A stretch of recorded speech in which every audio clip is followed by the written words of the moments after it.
இன்னைக்கு நம்ம எங்கே இருக்கோம்னா சிருஷ்டி ஒளி கடையில் தான் இருக்கோம். சிருஷ்டி ஒளி ஷாப் எங்கே இருக்குன்னா மறைமலை நகர், செங்கல்பட்டுக்கும் தாம்பரத்துக்கும் இடையில மறைமலை நகர் இடத்துல தான் இருக்குது. ரயில்வே ஸ்டேஷன் இறங்கிட்டு ஆப்போசிட் ரோடில் நீங்கள் நடந்து வந்தாலே ஜாக்கி ஷோரூம் பக்கத்துலேயே நம்ம கடை அமர்ந்திருக்கு. நம்ம கடை என்னன்னா ஃபுல்லாகவே ஆன்மீக ஸ்தலம். எப்பேற்பட்ட ப்ராப்ளம் இருந்தாலும் நிவர்த்தி செய்யக்கூடிய நிறைய பொருள் நம்ம கிட்ட இருக்குது.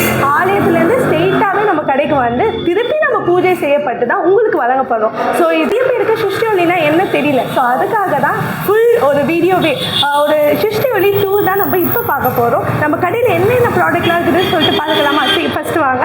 இங்கே பார்த்தீங்கன்னா ஃபஸ்ட்டு வந்து விநாயகினி. நான் ஒரு 54 விநாயகர் கொண்டது தான் விநாயகினி சொல்லக்கூடியவங்க. எது வேணுனாலும் உடனே நடக்கக்கூடியவங்க தான் இந்த விநாயகினி தேவி. ஸோ இவங்களை நம்ம வழிபாடு பட்டாலே எப்பேற்பட்ட 54 விநாயகரை நம்ம கும்பிட்டா மாதிரி. ஸோ வந்து ஃபஸ்ட் ஏற்றும் போது என்ட்ரன்ஸ்லேயே விநாயகினி தான் இருக்காங்க. ஸோ சீக்கிரமாக நம்ம கடையில் போய் பார்க்கலாம். ஸோ நம்ம கடைக்கு வந்தாலே நிறைய பேர் சொல்கிறாங்க ஒரு பாசிட்டிவ் வைப்ரேஷன் உள்ளே வந்தாலே ஒரு நறுமணம் சொல்லிட்டு. ஸோ நம்ம ஃபுல்லாகவே ஒரு ஆன்மீக இதனால நம்ம கடையில் ஃபுல்லாகவே வந்து ஒரு பாசிட்டிவ் வைப் தான் இருக்கும்.